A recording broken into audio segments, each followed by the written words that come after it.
Сәлем достар, бүгін біз үй жұмысын істейміз. 34-ші бет. Және мына сөздерді жаттап аудармасын айту. Бұл жақта, бұл бірінші іс. Бұл жақта қыз оянып жатыр. Бұл ұйқыдан тұру. Бірінші іс. Ұйқыдан тұру. Get up. Сосын тамақ ішу.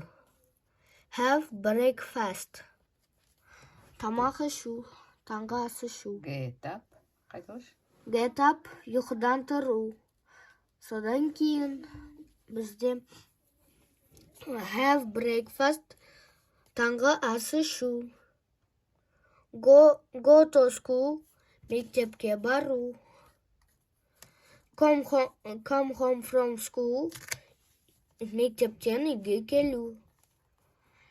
Have dinner. Кешкі ас ішу.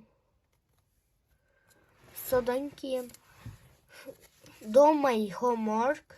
Үй жұмысын істеу. Watch TV.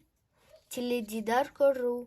Содан кейін ең соңғы іс бізде бұл жақта қыз ұйықтап жатыр, сонда ол go to bed. Ұйықтау.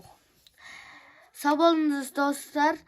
Біздің каналға тіркеліп қойыңыздар. Сау болыңыздар.